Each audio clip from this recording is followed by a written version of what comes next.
或者风台但那是对家己登陆，也若即家己隔壁台南的昨暗风雨是变变叫，沿海地区也传出灾情啊。这北门的南昆新大天府白楼是规个倒落来，标定积水，早起也无电停好抽水。啊，那这罗德岛的观光渔港呢，也有一个德白亚风吹甲歹歹去，将军港超过20只海钓船受损真严重。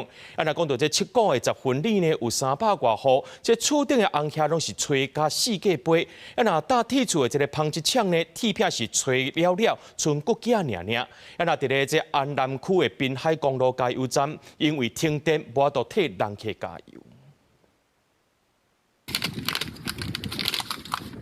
回头看红砖霞脆片，看到原本的路面，这个砖霞原本伫厝顶，因为早年台南七股区10分里为着做路方便所起的红砖霞厝，这摆风台出现10个以上的风速，历来300多户的厝顶砖霞是过杯，居民规暗一觉也唔敢困。敢睡吗？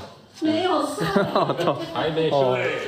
啊，所以几十当然唔捌遮严重啦，今年上严重。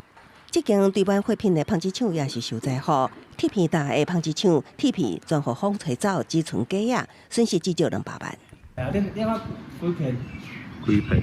这个区也有货柜风吹倒，加油站的设备毁损。重要的是有几啊间的民家厝顶风吹走，出现真侪破坑，厝内户户水灌进。这内哦，无法度，迄个规内底，像遐后壁遐规个拢晓去嘛，啊晓去这个电脑水了。因为我们都不敢出来，因为风雨太大，那个门都打不开啊，然后就到半夜11点、12点那时候，就是整个东西就开始一直乒乒乓乓，一直掉，然后那个板子整个都掀开啊。安南区滨海公路加油站无电，无法度替人客加油。港边状况也袂少，将军港超过20只海钓船风吹海，有一寡连营地拢消失啦。就风跟浪啦，就直接。对啊，直接打上来，每一台都坏掉啦。北门区罗德岛观光渔港也有同款的情形，天后的德白亚风吹甲烧塔变去，农民损失惨重。嘛是拢牌啊，弄做伙，拢烧塔。上惊人的是，北门区的南昆新大天府，本来阿摩托基座的院条都伫足多工程，这是采伫南昆新大天府入口的所在，由12支珍贵的檜木器做底打造的14米大白楼。每当你找啦，风台侵袭、风吹倒，工厂也因为停电无法度抽水，透早水深达到大人的腿肚。屋顶都还没啊，都是变叫的声音。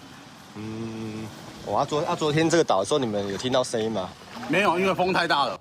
连遮尔坚固的白楼拢倒去，附近的客家唔敢相信。庙方表示，檜木器迄当时一支爱4、500万，即马是无价之宝。目前只会当先整理收藏，过来评估敢是要重建。公视新闻采访报道。